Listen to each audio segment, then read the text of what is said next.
Hello guys, welcome back to another Raid Shadow Legends video, and today, as you guys can tell, we are showcasing Nergigante Archer. She is an amazing champion, as we all know. Everybody hypes her up for Hydra, so basically what I'm going to do today is just show how my team went from barely 3 king normal to 1 king with her easily, and then obviously this scales up with everybody else, but like mid game, if you get her, you can literally just 5 times your damage. Like, she will be such an amazing damage boost. But anyways, let's get right into it. So looking at her stats, she's not really built that crazy, but like, it's not that horrible either. 62,000 HP is pretty nice. 2,700 defense is low though, like extremely low, even for my account level. If we look at someone like Tyrant, wherever he's at right here, he has around 4,100 defense. So even for my account, it's pretty low, but I do want to kind of fast, which this is also slow. 217 speed is kind of slow. Like what my account can manage right now. She does have 300 accuracy, which is really good because you want her high accuracy. Now you do have this, which places accuracy, but you kind of use that after these from what I've seen. But anyways, your kit real quick, we all know if it's on a boss, Hex for 3 turns and Provoke for 2 turns. Hex makes them take a little bit of extra damage, like whenever someone else gets damage. So like if you do an AoE, it just deals a lot more damage. And then it goes with this because heals all allies by 10% of the max HP when attacking someone under Hex debuff, which just keeps you alive so much longer. Spinning shot, stun, which is really good for waves. Decrease turn meter if anybody plays stun, and if it's a boss, decrease speed and fills turn meter, which is really good. And then just increase accuracy on the A1. Masteries is pretty straightforward. You just do accuracy and then Master Hexer for like Hex. It won't do Provoke or Stun, but I mean just anything for Hex. And then extend duration of buff, I guess, for the increased accuracy. It's nothing too crazy, but increase accuracy by 20 and then 16 in most cases. And then get a little bit extra boost from Lower Steel. And Psycho Magic, just a small potential to get back to your Provoke sooner. And offense, just get a little bit extra damage out of her. She's not really a damage dealer, but still. And here, as we can see, like, agree with all this. Like, Hydra is, of course, where I use her most, but I also use her in, like, a bunch of wave content alongside, like, Seal and stuff to just CC everybody. Campaign, I don't know if it's 5, but, like, it doesn't really matter much.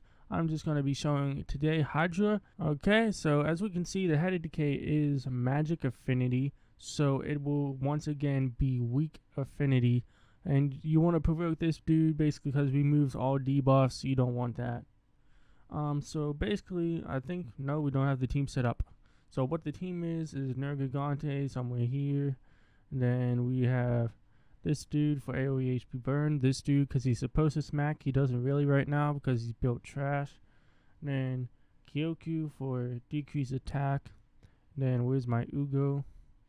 Ugo for a little bit of cleanse and block buffs and decreased defense. And then Royal Guard. So Royal Guard actually does a bit more damage for me. And then you can choose HP or defense. I prefer defense.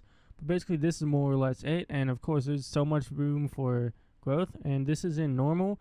And I can basically one key it. And now the only thing is you have to free refresh. Okay, didn't take too long. Who did he hit?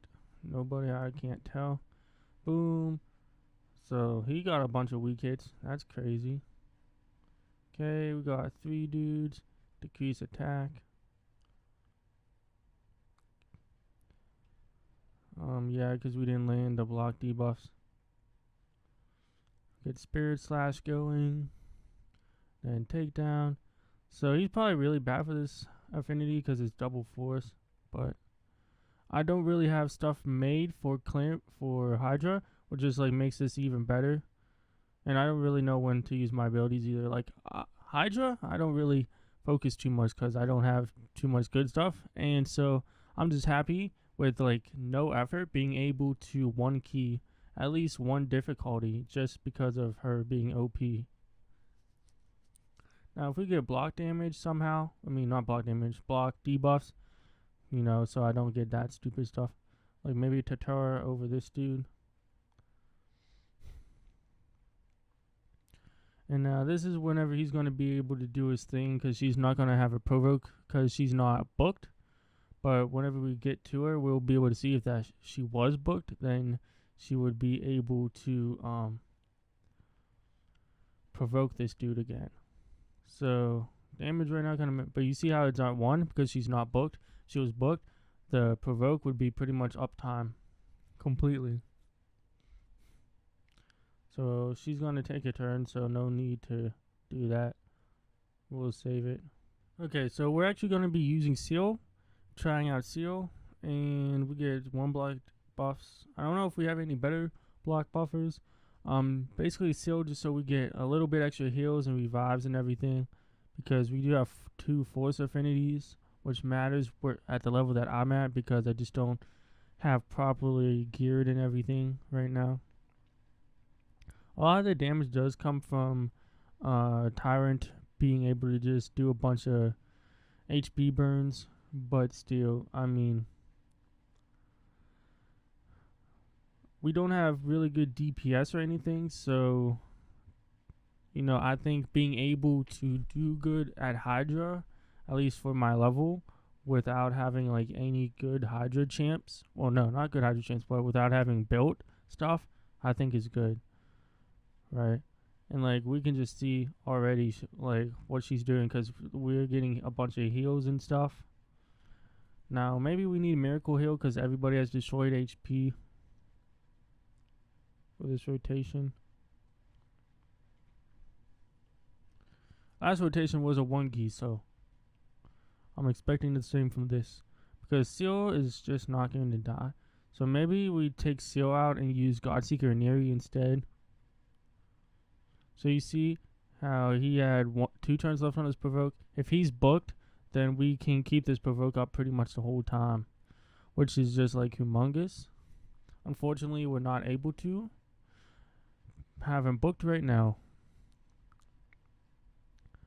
Should be coming on to a Rathalos Boom Boom. No weaken. Nope, next turn. So like Rathalos right now just doesn't do damage. And I don't really know if I have anybody else who could really do damage. The increased accuracy is nice, so everyone gets block buffs. But I believe she's going to take a turn anyway, so, you know, once she's booked, it would be so much better. We do get a counterattack in. Maybe we get a turn off?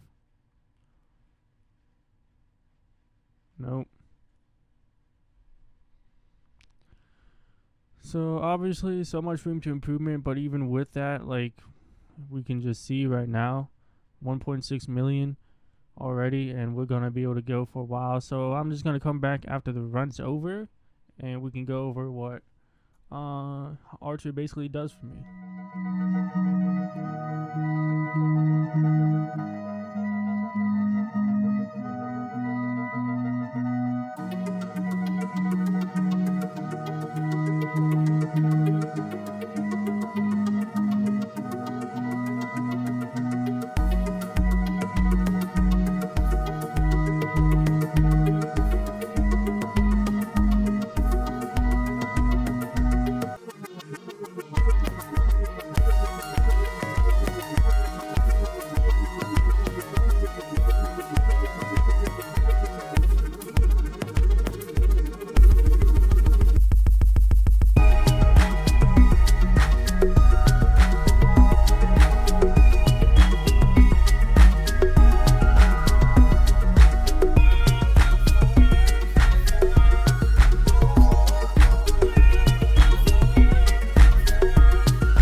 Okay, guys, so I think we're gonna die soon, but we got the one key, and like I'm learning a lot about this rotation. I'm gonna be completely honest. I don't know too much about Hydra, right? And she's not booked. Talking about the Archer, and the gear is not great for Hydra on anybody. And at the end of the day, she took me from my highest key being 3 key maybe to higher, and my average key being like 1 to 1.5 to 2, right? Which, granted, most of it is because I suck at Hydra right now, because like Hydra wasn't around before I quit, and I'm still like kind of learning that. But yeah, she's extremely good, right? Like she just has everything going against her right now, and she's still able to just crazy increase my damage, right? So I think we're about done. I think we're gonna start dying here pretty soon. Hopefully we get one more wave of HP burn and we'll get up to 9 million or maybe 10 million. But yeah, so like in the coming weeks I'm gonna be looking even more. Maybe like get another team with a Kimtum going. Um but yeah, like we can just see already just the insane amount of damage increase. And now we don't even have whatchamacallit. Block debuffs. Maybe if I block debuffs, it'd be so much greater. The Z's. Oh, and this is highest crit damage, so I didn't even know that. So I can plan for that, and then like all these don't seem to be going through block debuffs.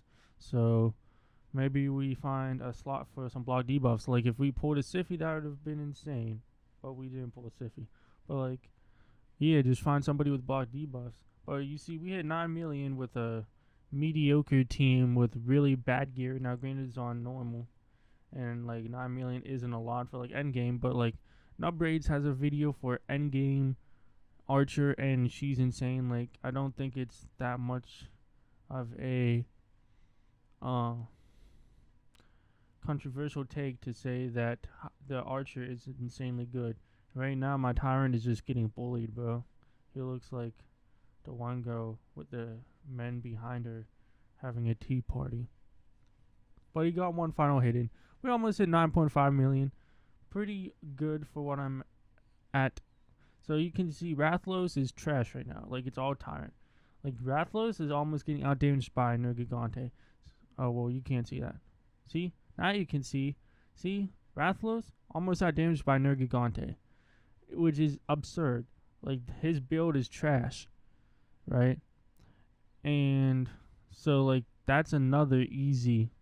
Like, even if we just get a mediocre build and we help him out a little bit, that's easily another 5-10 million on any difficulty, right? We're just going to keep the assault. But we can see that's literally a 1 key. That's literally a 1 key, right? It's better than what this dude, level 100, who's like actually good at Hydra, is doing with like his third team that has a Yumeko, right? And a Molly. So she's just absurd. And it allows you to do this, which gives you more Mithrala. And I actually got some decent gear from my first chest drop with her. But yeah, hope you guys enjoy the Hydra showcase. We're going to do a little bit of Doom Tower now. And she's in like Spider, but my Spider hard team is a bit weird right now. We're still learning like the best ways I want to do it, because this isn't even it. This is for Spider 20. Spider hard. The main thing right now was basically AoE Hex going into big boy with defense down, and then stun for a little bit extra, and then big boys again. And it does work, but like obviously like it's really close here, which means it won't work up here. So I'm still trying to figure out like the best strategy, because I don't know all that stuff. I have to think about it in my head and watch videos and learn. But Doom Tower, we're not going to really show too much of the battle. I'm just going to explain the concept, and it's very easy to understand. Concept is control, slow, tank. GG's. That's the concept. And I literally just hit start auto climb, and you can see we got 3 dudes stunned. We got 2 dudes provoked. Boom. Stage is done. Right? And now these two's AI is dumb. Like, I don't even care to really set that up properly, right? Set their AI up to not be stupid.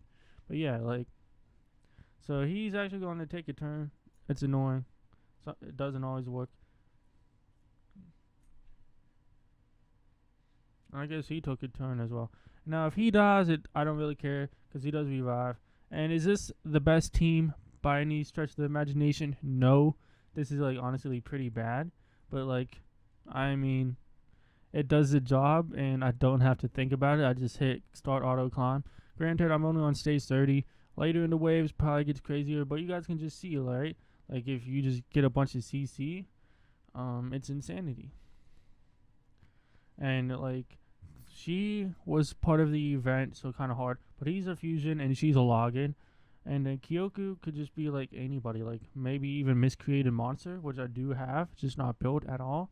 And then that's just another stun, as well as ally protect and big shield and everything for tanky. And this takes forever, but it works, right? Just CC. And yeah, she just does a bunch of CC, which is why she's really, really good for me in here. Because I can just put her in and I can counter for provoke and for stun. Now this dude right here just refuses to get CC'd. He's gone through it like 20 different times. Yeah, get stunned. But yeah, so this run takes forever. It's like 6 minutes on average, but like I just let it auto run, go eat dinner, come back, and I'm facing the boss and winning. And then it's just like super duper easy awards. Now, once you get in later stages, okay, you maybe not be able to CC your way to victory as much, but still, I mean, it's a thing that exists, and she just helps me out a lot with it. Also, I love Blizzy. I don't know why everybody was like, Blizzard is trash, Blizzard's trash. Like, I love this dude. He's like huge for me in Fire Knight as well, because he has the A1 triple freeze, and he has an increased defense on his A2 or whatever, and he revives himself. So like whenever he dies, because Fire Knight just hits him really hard, he just comes back up, right? And you just put him in the last space, and then you get 4 hits, and then you get 3 hits, and you get 3 hits, and then boom, and he just keeps the turn meter down. And then his A3 helps keep the turn meter down as well, and it's just like an insanely solid champion. And for like waves, he stuns, right? But yeah, so we can see what Nergigante is doing here. It's not too hard of a concept. I'll see you guys after this run. And, well, actually, I'll see you guys in the free-to-play, because I don't really think there's much else to say about her. She's insanely good anywhere. Like, this same concept right now of her just going CC, it's what I use her for in dungeons now. And Spider, hard, she's just there for the AoE hex, of course. And I have a Kumtum as well that I'm trying to build up for it as well. But either way, it's like the same general idea. And then, yeah, like Soul Cross, of course, you'll just be an auto shoe-in for like any wave, because she like basically has an inbuilt stun. Like, that's how good the CC is. Inbuilt stun set, which is like what a lot of endgame content is. It's just like a bunch of CC. She really just like brings that herself, right? So I just love her. And unfortunately, sometimes Blizzard is going to be rude, and he's like not going to just completely CC lock somebody. Kind of unfortunate, but you see, big boys freeze, big boy provokes. But yeah, so top tier in Hydra, of course, like tip D top tier, like ×4, ×5 damage top tier. Top tier in waves if you need crowd control. She's top tier in Spider if you need AoE hex. She's top tier in Faction Wars and Soul Cross, of course, because of the waves thing. Top tier, maybe not top tier. She's not good in Fire Knight, because she doesn't really bring much in terms of triple hits. In Dark Phase, she's not too good, because it's more of an arena style fight, plus 1 turn meter controller.